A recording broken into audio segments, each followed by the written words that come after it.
There are a lot of must-haves for the Houston Texans in 2024, many of which revolve around second-year coaches and players. Is CJ Stroud's offensive coordinator, BobbySlowik, actually the one that has the most difficult task ahead? Let's break it down in another edition of The Locker Room. Hey, locker room, yeah, we in the locker room. Texas talk, yeah, you know what we about to do. Localize, every angle's what we really do. We the source, we the pulse of the city too. Landlocked, got the game in the headlock. Localize every time, can't stop, won't.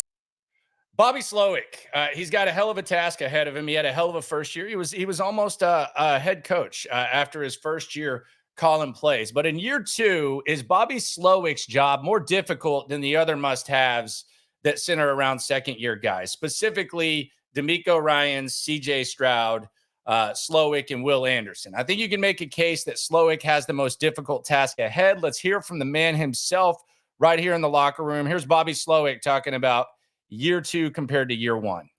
Yeah, it's more, I think it's really across the whole NFL. When you get to year two, you eliminate a lot of the steps to get to where you want to end up. So the verbiage is more familiar to the guys, where year one, a lot of the strain early on is verbiage. And I mean, we're still going through that with the new players right now, just learning our terms that other people use, but they call something different, and hammering it in and how we say it and what we teach in that regard. But it definitely expedites the process being in year two, without a doubt.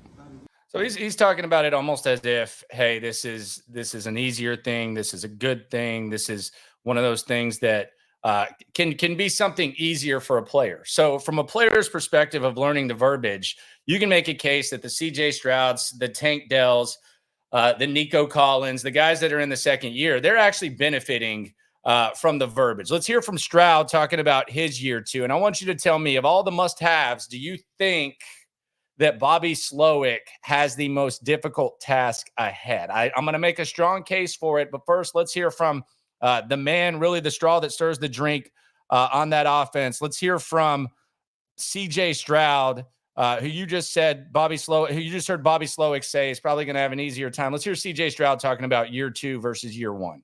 It's night and day, man. It's really like I feel like I'm running the show, and I've got a lot more responsibilities from Slow and from DeMeco, from Gerard, Bill, and really our whole offensive staff. And I'm the captain of the ship, and I got to run it the right way. And I feel like I've stepped into that role of just not only holding guys accountable, but also holding myself accountable to those moments. Like I don't let anything slide, because that's the point of winning and losing. So.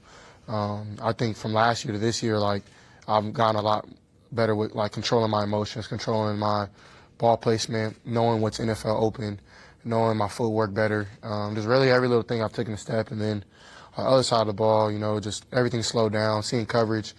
DeMeco does a good job of blitzing me and, working on their different coverages or different looks. So start too high, go to one, go back to two, motion like his man, go to cover two, like all that stuff to keep me true and honest. And, I think I've tried to do my best with my off-season study to, be better. And I feel like I've done that and had a good OTA so far. So got to finish with vet mini camp. But it's been definitely a big transition of just more comfortability from last year to this year. So there you go. And I think that's a strong case for CJ Stroud. Like if we're talking about your job getting more difficult from year one to year two, I think you can make a case that from CJ Stroud's perspective, the game kind of slows down, right? He just said that. The verbiage is easier to understand. The system is easier to understand. Your surroundings, the offensive line you think is going to be healthier. You added Stefon Diggs. Tank Dell's back after missing a large chunk out of last season. You have another year with Nico Collins. You upgraded at the starting running back position. You went from Singletary to Mixon. So you can make a case that the game might actually become easier for CJ Stroud. And we've seen that very often. So I think we can move CJ Stroud to the side and we can say, yeah, his job is definitely not going to be more difficult. Like all this, they got tape on him, sophomore slump, all that type of stuff. There's going to be inevitable struggles as you play more competitive games. But I don't think his job is more difficult than BobbySlowik's, which I'll explain in a second. Then we bring in DeMeco Ryans. DeMeco Ryans has more to work with on defense. DeMeco Ryans is more experienced. The in-game stuff, he has help there. I don't think DeMeco Ryans' job is going to get more difficult. Now, the routine part of it, I think, will become more difficult, but that's something that he's just going to have to get used to. You're not playing noon games all the time. So that's something that he's going to have to get used to. Then you have Will Anderson. Will Anderson has worked on his pass rush moves. He's damn near 260 pounds right now. I don't care what they have him listing him at. And he has Danielle Hunter opposite of him.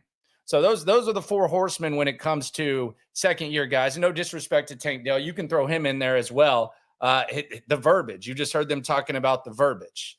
So BobbySlowik, I want to focus here on BobbySlowik and all the stuff that he's going to have to do. But first, I kind of want to touch on the beauty of the dynamic between Stroud and BobbySlowik in year one. And I think we can go back to, and if you listen to this channel, we dig into every press conference and we try to take something from it. Whether it's what a player says, whether it's something that we can revisit. I think the Carolina game was very telling in the dynamic between CJ Stroud and BobbySlowik, in that CJ Stroud felt comfortable enough to come out and say, we need to take more shots downfield. BobbySlowik felt comfortable enough to come out and say, well, CJ Stroud's got to hit, Nico Collins when he's wide open when we take those hits. And you saw the Texans respond, and you saw them do what they did to end the season. And I thought that was the beauty of the dynamic between those guys in year one. Now, here's the other thing, though, that I think needs to be factored in and why it might make BobbySlowik's job more difficult. CJ Stroud, at this point, it's not going to be a demand, but it's an inevitability that CJ Stroud gets more control and more input on what goes on with the offense. And I'm not sitting here saying that's a bad thing. I'm not sitting here saying it's a good thing. I'm simply asking the question, is more input always a good thing? We've seen times where Aaron Rodgers, like in playoff situations, he's checking out of runs and they're not running the ball enough. Matt LaFleur has proven that he's a pretty damn good coach and knows what he's doing. I think Peyton Manning early in his career, it was kind of the same thing. He might have been overthinking it. So I'm not saying it's good. I'm not saying it's bad. I'm saying it's more difficult for BobbySlowik, and it's a lot different. Like, you can CJ Stroud, Will Anderson, DeMeco Ryans, for the most part, they're going to be doing the same thing. Will Anderson's going to be stopping the run, rushing the passer. CJ Stroud's going to be getting the ball in the open man's hand. It's going to be easier for him verbiage-wise. BobbySlowik is going to be still calling plays. He's going to be doing so in more intense situations. He's going to have to balance out, like he has before, and we've seen some struggles, the run game with the pass game, and he's going to have to balance a new communication and a new way of doing things with CJ Stroud. Now, whether that's a good thing or a bad thing is to be determined, but it's definitely a different thing. And it's definitely a lot more difficult. I think being an offensive coordinator is very, very, very difficult. Let's hear from BobbySlowik, though. This is BobbySlowik talking about year two for CJ Stroud. And I think this is big, but I also think it kind of adds to the pressure that I believe BobbySlowik is facing. Here's the offensive coordinator of your Houston Texans with some strong words about how big year two is for your franchise quarterback, CJ Stroud. Also, there could be weeks where we're already on the same page because of what we went through last year, and there's not a lot of dialogue needed, but that really won't change from last year. I think the biggest thing going into year two for CJ is really year two for a quarterback is a big year. It's a really, really impactful year to me that kind of sets the trajectory for the rest of his career. And I think a lot of that has to do with you get a chance to hammer the fundamentals. Like last year, there's a lot going on. You got to hit fundamentals, you got to hit verbiage, you got to hit play calls, you got to hit protections, you got to hit all this stuff. And you hit fundamentals to a degree, but you can only do so much. Now we really get to dive into the fundamentals of this is what we do and how we play and what makes him great, and really fit that and grow that within our offense. So that really, to me, is what's been just through phase two and OTA so far. I mean, he's on board and all in, and he's picking up right where he left off. All right, so there you go. So you hear that, and that's exciting for CJ Stroud. It's a lot of pressure. It makes this year two, this 2024, even more exciting. But it also, I mean, whose responsibility is it to oversee and be in charge and be an asset for the trajectory of CJ Stroud's career? It's BobbySlowik. Furthermore, if we also factor in the human element, and this is the other thing, and I think this is something that we can all relate to, Bobby Slowik wanted to be a head coach. He still wants to be a head coach. When you're going to a job, you might enjoy it, but if you're thinking of something else or you're thinking of other aspirations, I mean, just naturally from a human element, it can be a little bit more difficult. It's at the very least more to balance. It's more pressure. You're trying to get that opportunity. That opportunity only comes once a year. A lot of times you get shut out. A lot of times you get shut out for years. So that kind of adds to the pressure for Bobby Slowik. So to answer the question, and talk about why I think Bobby Slowik's job is the most difficult of all the important assets the Texans have, specifically the year 2 guys. Number one, the dynamic between he and CJ Stroud, which is beautiful, but it's going to change. And is more feedback necessarily always a good thing?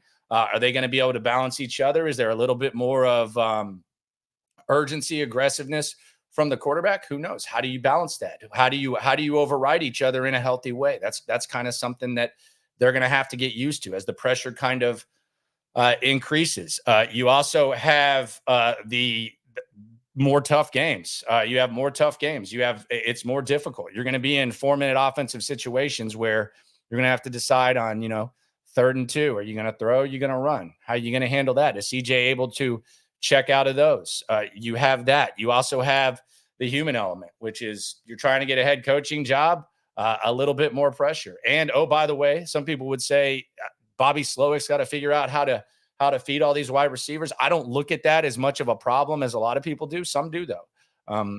You got to keep all these guys happy. I think he's got the right quarterback in CJ Stroud, who has a very strong share of experience feeding superstar receivers. I think DJ Bieniemy asked him at his mini camp media availability about that, and CJ said that he enjoys just feeding the open guy the rock. So I think Bobby Slowik, I think he's more than equipped to do it, but I do think that unlike CJ, unlike Will Anderson, and even unlike DeMeco, I think his job gets a little bit more difficult for a number of reasons, and it's going to be very, very fun to watch. And fortunately, we're going to get to, after this brief downtime, we're less than a month away.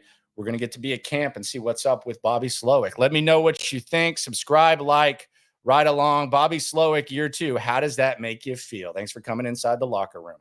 Pause. Yeah. Yeah. It's the locker room on YouTube. You know what it is. Let's get it. Hey. Locker room. Yeah, we in the locker room. Texas talk. Yeah, you know what we about to do. Localize every angle's what we really do. We the source. We the pulse of the city too. Landlocked. Got the game in the headlock.